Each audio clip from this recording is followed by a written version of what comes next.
Welcome to the gaming lodge, where we game till dawn. Okay, I know, we've been talking about behavior in Dead by Daylight quite a bit in these past few weeks, but honestly, as a content creator it feels like it's what I should do. Plus, your resonance on the recent video was insane, and guess what?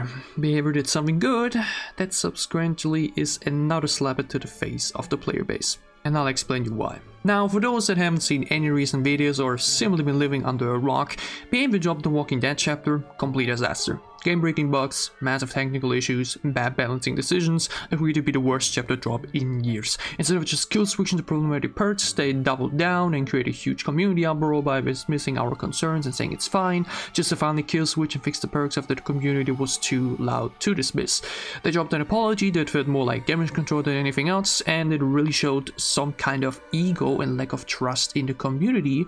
And just 1 week later, after people gave Behavior some goodwill again, they managed to have the most embarrassing moment in DBD history. Live on stream with Chandler Riggs, aka Carl, and content creators like Odds, they got their lobbies hacked, then dismiss Odds' solution and fix, also dismissing Chandler Riggs in the process, and in your stream after just 1 hour. Odds was saying that like if we fill up the lobby completely with spectators, but is that not going to work? No, not for what this is. Okay.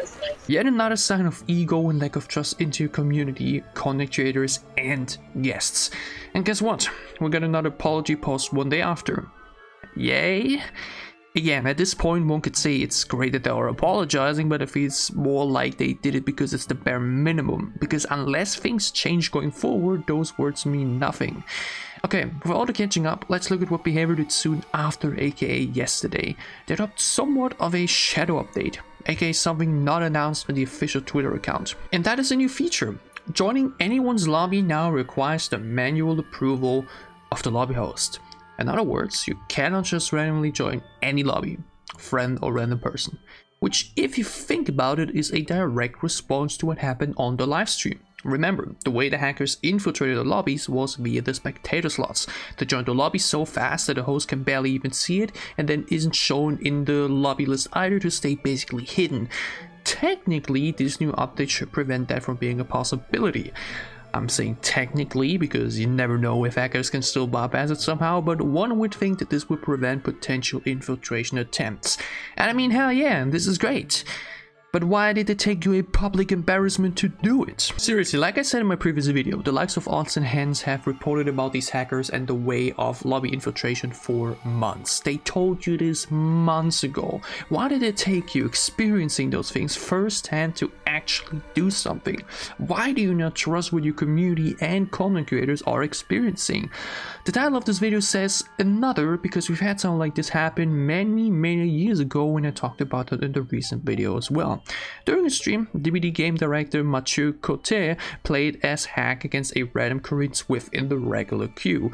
After previously stating that Insta flashlights aren't really strong, despite community and content creators saying the opposite, he experienced firsthand live on stream how strong they really are.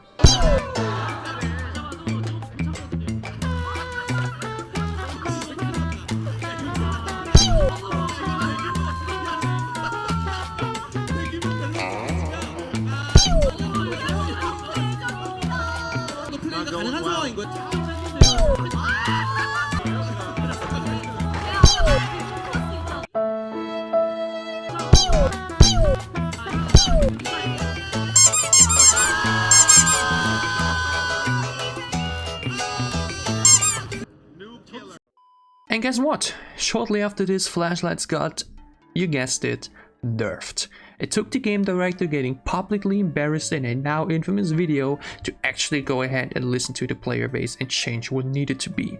It's the exact same situation here right now, but even more severe. Because one is a gameplay design, the other is letting hackers DDoS your players.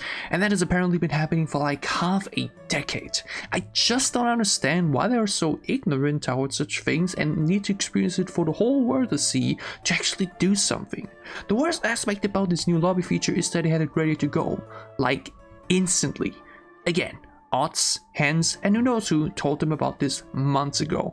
Like mentioned, I heard similar things happening years ago, but it's just become more rampant than ever right now. Despite that, it took you a live-streamed embarrassment to deploy a fix that you either had ready to go for a while or actually managed to build and then drop within like 48 hours.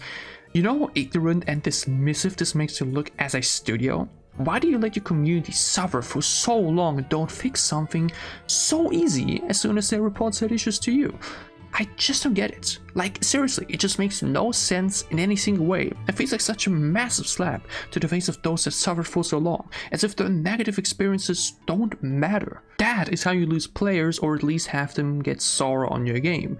I originally wanted to do a Play 100 Games challenge for the TVD chapter, and have instead now played Dead by Daylight in nearly 10 days. I don't think I'm co-winning the game, but my motivation to play has without a single doubt taken a big hit at the moment. And that is unfortunate because the game is still fun to play. But with all these remaining technical issues and such tone-deaf decisions by the studio, it just really hurts the desire to play DBD. I said it before, and I say it again. Dead by Daylight needs its own Marvel rivals. They need a game that challenges them to be the best version of themselves, even though it sucks that this isn't the general desire they're striving for. Why are we so lazy and dismissive with so many things? BHVR isn't a small indie company anymore. You live with legendary horror franchises attached to a game and broke your player record just a few months ago. You carry a responsibility at this point to act like a studio worthy of said franchises, and continuing to ignore valid community problems and concerns for apparently no other reason but laziness is just sad and infuriating. I do want to say that a lot of y'all have taken things a little too far. What I do right now is valid criticism towards the studio as a whole. I've seen some devs attack directly for recent weeks, and that is not the way to go. If anything, it's the head of the table that makes the decisions, and the devs can't do much about it either. Again, there were many layoffs last year that the workload out increase. If anything, I feel bad for the devs, as they also have to suffer under CEO decisions that ignore issues as long as they can be ignored. This video was more meant to talk about the recent stream, the ban they dropped, and how reminiscent it was to that Korean stream a few years ago, which is also a great reminder that things have been this way for a long time. I have another video lined up for the week entitled How BHVR Can Save Dead by Daylight. There I want to talk about what I believe are the right steps to ensure that the relationship with the community and the general quality of the game increases. Because again, players are playing less and some even stop altogether. The game isn't dying, but it's certainly burning bridges with longtime fans, and ignoring issues till you get embarrassed live on stream is one of those reasons. Funnily enough, I actually applied for the DVD content creator program a few weeks ago, and I feel like my chances of getting accepted have maybe diminished within the past few days. But honestly, I'd rather use my platform to share fair and valid criticism towards the studio that, in my opinion, mismanages one of my favorite video games than just sit here and play the game like nothing happened. Again, I will keep playing the game, maybe stream it later this weekend or something, but that does not change my stance nor my words and thoughts. I still enjoy playing the game, but as I said last video, things need to change now. Till then, leave me your thoughts down below in the comments, catch a new video over the weekend, and see you back soon at the gaming launch.